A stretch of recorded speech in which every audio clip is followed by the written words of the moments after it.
हाय, आज हम लोग बात करेंगे AC6 की। AC6 is about laboratory infrastructure.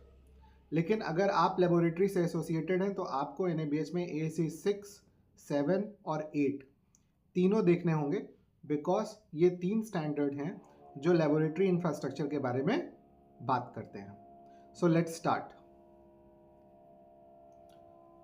AC6 laboratory services are provided as per the scope of service of the organisation. तो आपने AAC1 में भी देखा था कि जहाँ पे बोला गया था कि स्कोप ऑफ सर्विसेज की जो सपोर्ट सर्विसेज होनी चाहिए वो भी अकॉर्डिंग टू स्कोप होनी चाहिए। तो ये उसी का एक्सटेंशन है। अब इसका जो पहला ऑब्जेक्टिव एलिमेंट है that is commitment. A, scope of laboratory services is commensurate with the services provided by the organisation. तो आप जिस तरह की सर्विसेज दे रहे हैं उससे एसोसिएटेड लेबोरेटरी सर्विसेज आपके यहाँ उपलब्ध होनी चाहिए। जो की पॉइंट्स हैं यहाँ पे नोट करने को वो है availability of laboratory services which match the scope of services of the organisation. Example, a cardiac care facility shall have facility for cardiac enzymes. Laboratory services shall be available round the clock. Tests required for emergency services shall be available within its premises. तो देखिए, आपके हो सकता है test outsourced हो, आपकी यहाँ सिर्फ सैंपल कलेक्शन होता हो, लैब जो है वो हॉस्पिटल के जस्ट सामने हो और आउटसोर्स हो। ये सारे पैरामीटर्स हो सकते हैं, लेकिन अगर ये टोटली डिपेंड करेगा असेसर पे कि वो इसे एक्सेप्ट करता है या नहीं। जो NABH के स्टैंडर्ड एकदम स्ट्रिक्टली बोलते हैं कि जो इमरजेंसी टेस्ट हैं वो आपकी बिल्डिंग के अंदर होने चाहिए और 24 घंटे उपलब्ध होने चाहिए। अब इसमें से कुछ POCT हैं, यानी पॉइंट ऑफ केयर टेस्टिंग वाले, जैसे कि ABG या कार्डियक एंजाइम, ये सारे आपकी ICU में होने चाहिए या लैब से हो, उसे किसी को प्रॉब्लम नहीं है। लेकिन अगर आप ICU चला रहे हैं तो आपके यहाँ सोडियम पोटेशियम होना चाहिए और मिनिमम CBC होना चाहिए। इतनी चीज़ें अगर हैं और एक छोटी सी लैब आपके यहाँ है तो असेसर्स को इतनी प्रॉब्लम आपके यहाँ नहीं होगी। Objective element B is again commitment. The infrastructure, physical and equipment is adequate to provide the defined scope of services. Adequate space and equipment to meet its defined scope of service, यानी कि जिस हिसाब से आपका scope of service हो उसी हिसाब से आपका इंफ्रास्ट्रक्चर हो। Report shall not be delayed due to lack of adequate equipment. Self explanatory है कि इक्विपमेंट उपलब्ध हो और उसकी वजह से कभी रिपोर्ट डिले ना हो, ऐसा इंफ्रास्ट्रक्चर उपलब्ध हो। और layout of the laboratory should prevent cross contamination. अब वैसे क्रॉस कंटामिनेशन क्या होता है? Cross contamination is basically of the cross contamination of the samples, a process flow in lab, जहाँ पे आप पैथोलॉजी के टेस्ट अलग रखें, माइक्रोबायोलॉजी लैब अगर आपके यहाँ है तो वो अलग से हो, प्रेफरेबली एक आपका इंफ्रास्ट्रक्चर इस हिसाब से हो कि सैंपल आपस में मिक्स ना हो, किसी भी सैंपल का कंटामिनेशन ना हो, और साथ ही साथ इन्फेक्शन कंट्रोल प्रैक्टिसेस का एडहियरेंस स्ट्रिक्टली हो। Objective element C again is commitment. Human resource adequate to provide the defined scope of service. Manpower should match the workload of each shift and emergency. यानी तीनों shift में sample collection के लिए कोई व्यक्ति हो। अगर मान लीजिए आपकी OPD सर्विसेज चल रही है तो सैंपल कलेक्शन OPD वाली उपलब्ध हो। दूसरा, टेस्ट करने के लिए मैनपावर उपलब्ध हो। Reports shall not get delayed due to lack of adequate human resources. यानी कि रिपोर्टिंग पर्सन उपलब्ध होना चाहिए, और नहीं तो आपका प्रोसीजर कहना चाहिए कि आप कब इंटरिम रिपोर्ट रिलीज करेंगे और वो रिपोर्ट कब फाइनलाइज होगी।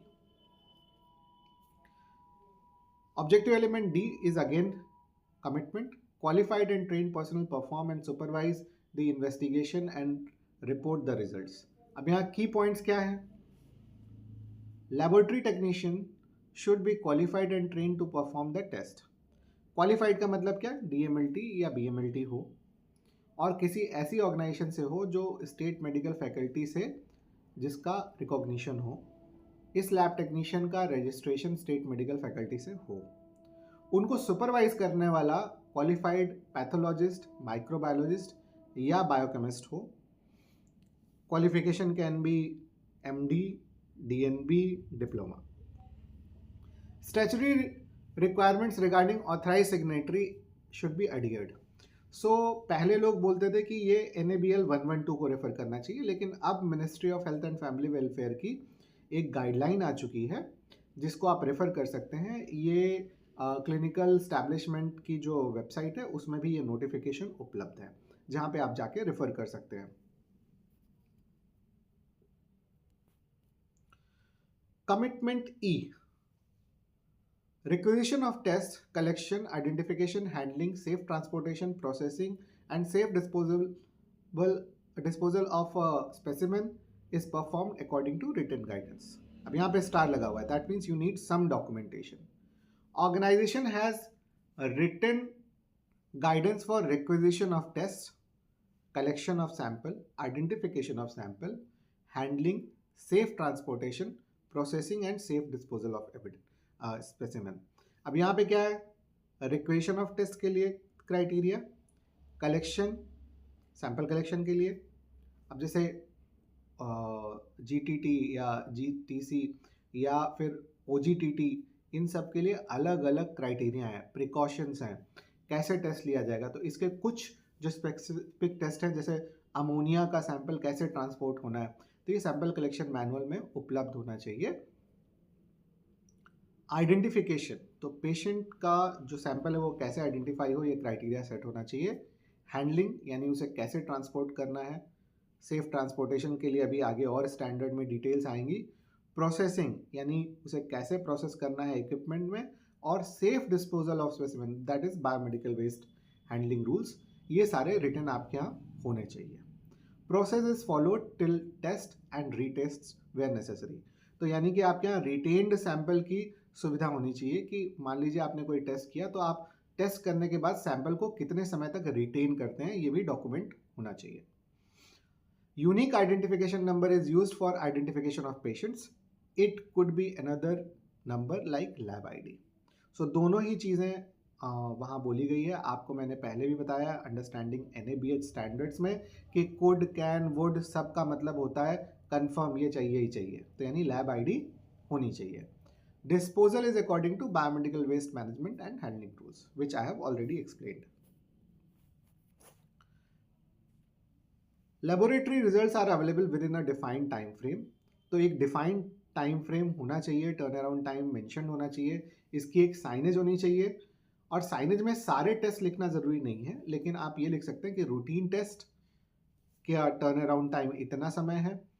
अगर कोई सैंपल शाम को 5 बजे के बाद दिया गया है जिसके बाद ऑथराइज सिग्नेटरी उपलब्ध नहीं है, तो अगले वर्किंग डे में 11 बजे के बाद 3-4 घंटे का समय लेंगे आप रिपोर्ट करने में, ये आप मेंशन कर सकते हैं.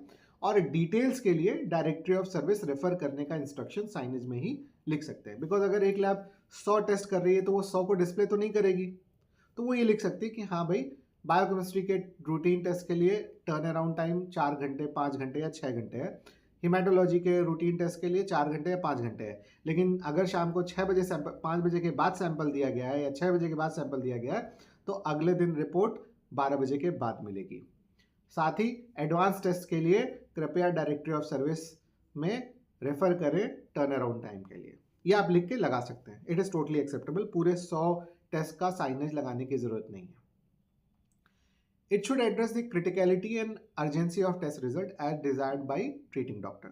तो अगर कोई critical test result है जहाँ पे urgency mention की गई है और वहाँ पे तुरंत रिपोर्ट करना है, तो क्रिटिकल रिपोर्ट या अर्जेंट रिपोर्ट कितनी देर में उपलब्ध होगी. जब डॉक्टर ने रिक्वेस्ट किया कि इसे अर्जेंटली रन किया जाए, तो कितनी देर में ये रिपोर्ट उपलब्ध होगी, ये भी आपको मेंशन करना पड़ेगा. Adequate resources in terms of manpower, equipment and material should be made available to ensure that there is no delay in reporting. I think it is totally clear. Commitment G. Critical test results are intimated to the person concerned at the earliest. तो आपको पहली चीज़ तो एक biological reference interval define करना है कि एक range क्या होगी. फिर उसके बाद क्रिटिकल अलर्ट्स डिफाइन करने हैं जो नर्सिंग स्टेशंस पे और सैंपल कलेक्शन में डिस्प्लेड होने चाहिए, नर्सेस को इसकी ट्रेनिंग होनी चाहिए। नर्सेस का मतलब इवन ओटी टेक्नीशियन और any person who is directly involve in patient care. अब ये क्या हो सकता है, ये क्रिएटिनिन एक पर्टिकुलर लेवल के ऊपर हो सकता है, ये टीएसएच एक पर्टिकुलर लेवल के ऊपर हो सकता है, ये ग्लूकोज या ब्लड शुगर लेवल जैसे लेट से 500 के ऊपर हो तो ये क्रिटिकल वैल्यू हो जाएगी, या प्लेटलेट काउंट 20,000 से नीचे हो तो ये क्रिटिकल वैल्यू हो जाएगी, जिसका इंटीमेशन इमीडिएटली देना जरूरी है। जो मैं बोल रहा हूँ these are just example. Lab can define their own critical alert values based on best available literature. So पहली चीज तो ये डिफाइंड होनी चाहिए, उसके बाद ये डिस्प्लेड होनी चाहिए और स्टाफ की ट्रेनिंग होनी चाहिए कि ऐसा होने पर क्या होगा।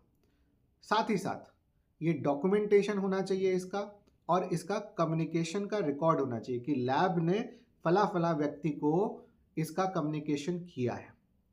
Laboratory in charge to identify suitable personnel to report critical alerts. तो किसको किस स्थिति में रिपोर्ट किया जाना है। लेट से आईपीडी मरीज है, तो शायद आप अगर डॉक्टर ने बोला है कि नहीं स्पेसिफिकली मुझे बताया जाए, तो आप उनको फ़ोन करके बता सकते हैं और अपने रजिस्टर में लिख सकते हैं कि मैंने इस व्यक्ति को इस नंबर पे बताया।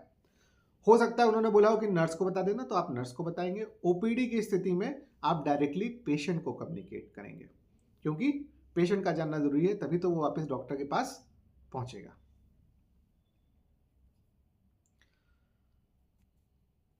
आपको इसमें ध्यान ये भी देना है कि content of critical alert register भी इस स्टैंडर्ड में डिफाइंड है।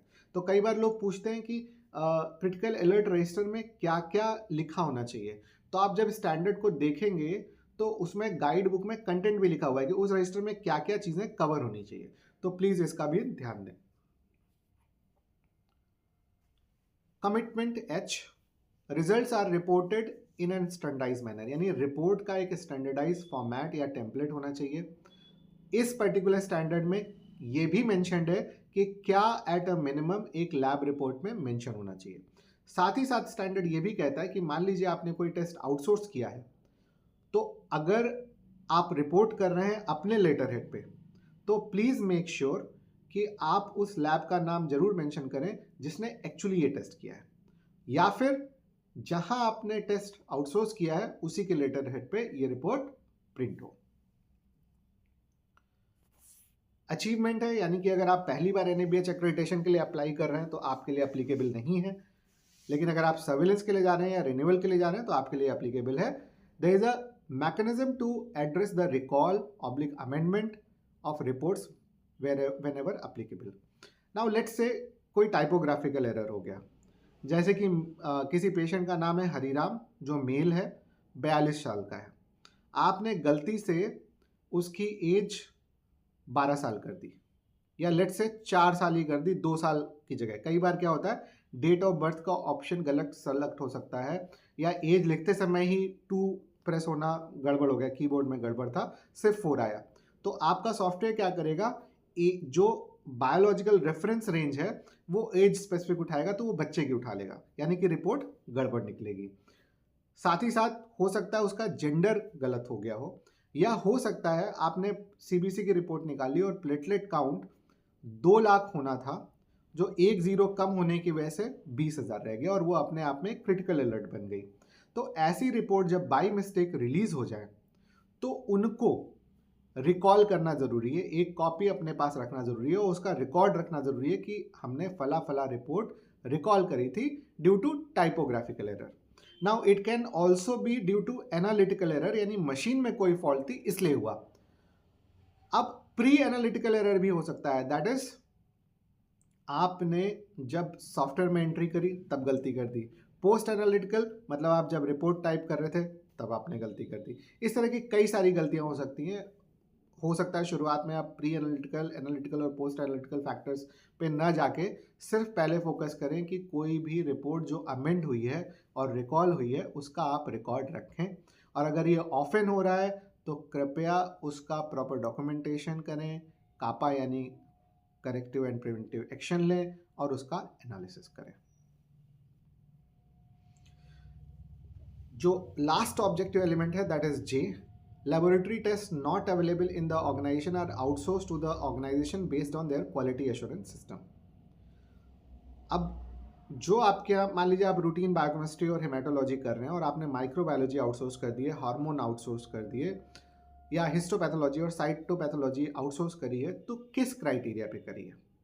तो वो क्राइटेरिया आपको डिफाइन करना है। यहाँ पे आप देख सकते हैं एक स्टार बना हुआ है, यानी और जो की कंपोनेंट्स हैं और गाइड बुक में मेंशन है, that is a written guidance for outsourcing the test for which it has no facility. A list of test for outsourcing, यानी आप कौन से टेस्ट आउटसोर्स कर रहे हैं। Identify the person in the outsourced facility who is responsible for safe and timely transportation of sample, timely test performance and receipt of test result। यानी आपको जब MOU आप साइन कर रहे हैं तो वहाँ पे एक कोई नंबर, कोई रिस्पॉन्सिबल व्यक्ति भी नोट करना है कि कौन उस आउटसोर्स फैसिलिटी पे रिस्पॉन्सिबल होगा, जो सैंपल ट्रांसपोर्टेशन की रिस्पॉन्सिबिलिटी लेगा, टेस्ट परफॉर्मेंस टाइमली हो जाए इसकी रिस्पॉन्सिबिलिटी लेगा, और टाइमली उसकी रिपोर्टिंग हो जाए उसकी रिस्पॉन्सिबिलिटी लेगा। फिर कैसे सैंपल ट्रांसपोर्ट हो रहा है, टेम्परेचर मॉनिटरिंग सही से हो रही है कि नहीं, सैंपल लेबलिंग सही हो रही है, सैंपल पैकेजिंग सही हो रही है, ये भी देखना पड़ेगा।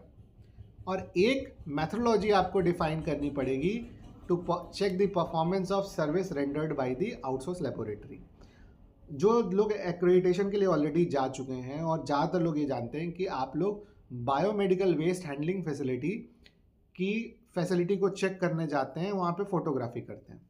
उसी तरह से जब आप सैंपल आउटसोर्स करें और वो सैंपल यहीं पे किसी लैब को किए जा रहे हों, तो आप एट ए मिनिमम उसकी एक्रेडिटेशन, उसका क्वालिटी एश्योरेंस सिस्टम जो वो फॉलो कर रहे हैं उसका रिकॉर्ड ले लें, उनकी आउटसोर्स टेस्ट की रिपोर्टिंग ले लें, और जो आप MOU साइन करें वो खास तौर से आप ध्यान रखें कि MOU में क्वालिटी एश्योरेंस की रिक्वायरमेंट्स आपने क्लियरली मेंशन करी हो और सामने वाला एग्री किया हो कि वो इसे मीट करेगा।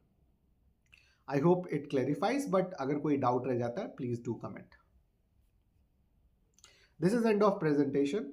बट लेबोरेटरी एक ऐसी चीज़ है जिसमें ज़्यादातर क्वालिटी डिपार्टमेंट के लोग नहीं घुसते, बिकॉज उन्हें ये लगता है ये काफ़ी एनालिटिकल एरिया है, क्योंकि आज की डेट में 80% to 90% टेस्ट वॉल्यूम जिन टेस्ट रिजल्ट का होता है they are quantitative not qualitative. So कई बार वो लोग इस पे फोकस नहीं करते, वो सोचते हैं पैथोलॉजिस्ट ही इस चीज़ को देख ले तो ज़्यादा अच्छा रहेगा, या उसे कोई और देखे जिसे लैब की नॉलेज हो। लेकिन मेरी कोशिश ये है कि मैं आपको इतना एजुकेट कर दूं इस एरिया में कि आप लैब के अंदर घुस के चीज़ों को समझ सकें, उनको कॉम्प्लायंस के लिए फॉलो करवा सकें। सो अगर आपको कहीं पे भी डाउट है, बेझिझक आप नीचे कमेंट करें। कोई अगर स्पेसिफिक एरिया में आपको चाहिए कि मैं वीडियो बनाऊं तो आप ज़रूर बताएं। Thank you.